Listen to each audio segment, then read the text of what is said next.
If you're looking for a proper Nordic weekender for £85,000, your options are limited. But here at the Southampton Boat Show, we've found exactly that. This is the Ryds 735. It's the flagship of the Ryds range, built in Sweden and imported into the UK for the first time by the guys at Boat Point.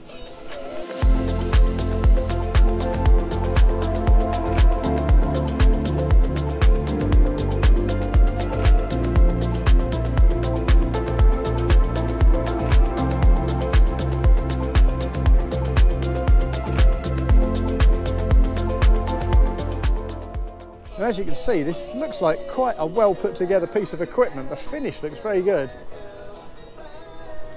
Lovely big fat rubbing strakes.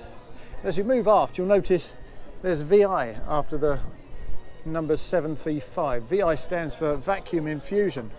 The idea, they say, is to make it 20% stronger, 20% lighter.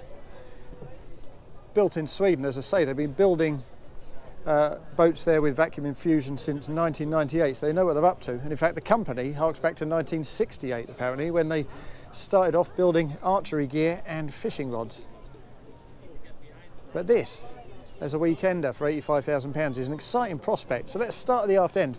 We have here the top-rated 250. You can go from as little as 175 horsepower, and if you want the £85,000 package, then that's what you'll get. But here with the 250 in place, you're looking at a speed around about 48 knots, which is quite something. Step on at the aft end and we've got lovely soft touch decking. Apparently that doesn't get hot when the sun comes out, even though it's black. Feels great underfoot, feels warm in the winter too. There's no storage under this particular swim platform because, as you'll see if I spin around, there's a little box under there because this was imported into the UK with a stern anchor in the Scandinavian style. They're going to replace that with a dedicated storage locker in the future, so that's quite a handy touch. We've also got a ladder on the starboard swim platform, and if I move forward and look aft towards that one, you'll see that beneath that platform we've got lots of space for stowing your fenders and your lines away nice and easily, retrieving them fast. Now I should say while I'm back here that this boat is also apparently available with inboard propulsion, which seems like quite a peculiar thing on a boat that only measures 7.2 metres in length, an open boat like this, a leisure boat. But you can apparently spec it with a Volvo Penta 4.3 V6, and in the Nordic states sometimes they do, but in the UK I would think that outboard propulsion is going to be the way forward. And that's quite a handy thing, because if I look forward to the dinette, you'll see we've got a pair of benches. They can face forward or aft, both of those. And inside this aft bench, if I lift this up, you'll see that we've got a huge amount of storage, which currently houses all the infill cushions. If you have inbuilt propulsion, you are of course going to have to sacrifice that storage capacity. But what I like back here is the fact that I can reverse this backrest and face that aft. Fit 3 people on there facing aft, and you get these excellent grab rails, perfectly placed for when you perch your bum down there. Feels really secure, really comfortable. It's a nice feature, that. And you can actually do the same with the forward seat. So both of these benches, each 2-man benches, very generous ones at that, I should say, they can face aft or they can face forward, which introduces all sorts of extra versatility into your day boating. This table opens out, of course. It does have a telescopic leg on it, so you could drop it down, but it's not an infill as things stand. There's some debate as to whether there'll be an infill here for a sunbed. As I say, this is the first one into the UK. But what we do get here, and this kind of gives the game away here, these 4 legs built into the moulding on that forward seat. What we do get are some lift-up seats on both sides. So you can use the infills that are tucked in that aft bench cavity, and you can stick those legs underneath here onto these bits. And when you do so, you've got a really good spot for seating 6 people. And because they're angled, as you can see, you still get access fore and aft towards the helm and the foredeck. So it's a really well considered cockpit, I have to say. On the face of it, when you step in it, it seems relatively simple, but it's actually quite impressive. More impressive, in fact, because it has another nice little Nordic touch up here. As you can see, it's been quite wet in this part of the world the last couple of days, so we have some little canvases up, but you can connect this part of the canvas with a zip down to these little eyes in the deck, so that the helm station is cocooned inside canvas entirely, so you can go out in -10, as people in that part of the world sometimes do, and remain relatively comfortable. If you like, you can also get a larger bimini that goes from this point all the way aft and down into these eyes on the back end here on this SWIP platform, and if you do so, you still have doors at the side to make your way fore and aft. So again, that's very cleverly thought through. What I also like here is the fact that we have a compact wet bar tucked underneath this helm seat. With that backrest in the aft position, we simply hinge this up it goes, and then the little bracket clicks into place on the port side and reveals a little workstation here, plus a stainless steel sink and a single diesel hob.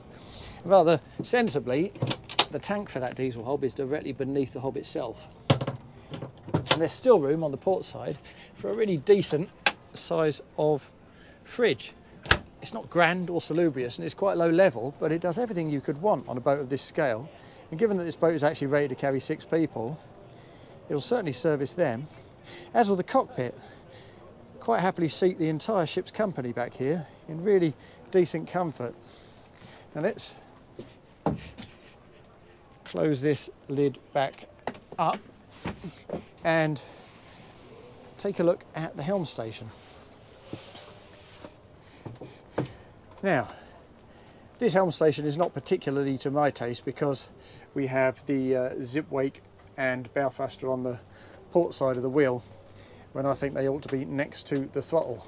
I'd also like the throttle on a horizontal plinth so I can rest my hand properly and adjust the revs more sensitively. That's the way I like to helm a boat. But the guys here at Boat Point say that the Swedish manufacturers are extremely receptive to their input, so rearranging the dash is not a problem at all, and there's certainly sufficient space for that to happen. There's no adjustability at this particular wheel. I'd like that as well. But it's a perfectly comfortable spot, and if you get rid of these canvases, as most people would when they're underway, visibility would be fantastic. As with protection actually, because this screen in classical Nordic fashion comes up way above your head level. It's certainly not just for decoration like so many seem to be these days. But let's pop forward up a couple of steps, as you can see. 1, 2, 3 onto this foredeck. As I say, this is only a 7.2 metre boat, so it's necessary to factor in that extra volume down below in order to make it usable. And this is a pretty featureless foredeck, in fairness, and nicely appointed. We've got more of this nice black soft touch decking and more of this powder coated aluminium. And when we get to the bow, what we do not get, oddly enough, is an anchor, because as I say, this is a Nordic boat. They had a stern anchor, which is now gone. It will have an anchor. What we do have up here is the shore power. Again, on future models in the UK, that can be relocated to the stern, no problem at all. As you'd expect, a little step through forepeak too. Now let's make our way back down the port side. As we go, you'll notice we've got the waste outlet and the fuel filler. The water filler's on the other gunnel. And when we get down into here, we'll spin around and take a look at the accommodation, because of course, as a weekender, it's got to excel to a degree in that regard, and this is often the place people will either be sufficiently impressed to part with the money or be slightly put off and look elsewhere. Now when we get down here, certainly we got good natural light. We've got this curved over sliding door, a little porthole on the port side, and we also have really big windows. I noticed those as we walked past earlier. Really good size for a boat of this scale. We don't have any skylights on that foredeck, relatively featureless foredeck, as we pointed out, but we do have a decent scale of bed. And if we look on the starboard side, you'll see that this panel is very simply hinged, so you just swing it over and into place, and you do the same with the hinged cushion, and then within a few seconds your bed is entirely ready. As I say, it's a really good size. Here's that other infill for the extra seat in the cockpit. We'll get that out of the way so you can have a proper look at this bed. Let's pop in here and actually try it out firsthand. get a proper sense for how it feels. Now, I would tend to sleep, of course, with my head aft, given the extra breadth here, plus the natural trim of the boat, and that's very comfortable. It's a really good size of space, as I say. The deck head is not particularly lofty, but it's lined with a very pleasant Alcantara style fabric, so it feels quite cool. We've got those lovely big windows giving us good views of the horizon, plus lots of little spotlights and reading lights at this end as well. And of course, the space opens up aft, so it gives you a sense of extra scale. It doesn't feel in the slightest bit pinched or tight. And of course, it's not a proper cruise boat cabin, but it is a lot better than the basic letter slot cuddy style double berth you often find on very compact weekenders. One other thing I really like down here is the fact that these cushions for the bed, well, they're exactly the same shape as that foredeck. So when you finish with your night's sleep, you simply take them up top, transfer them to there, and you've got a ready-made sunbed.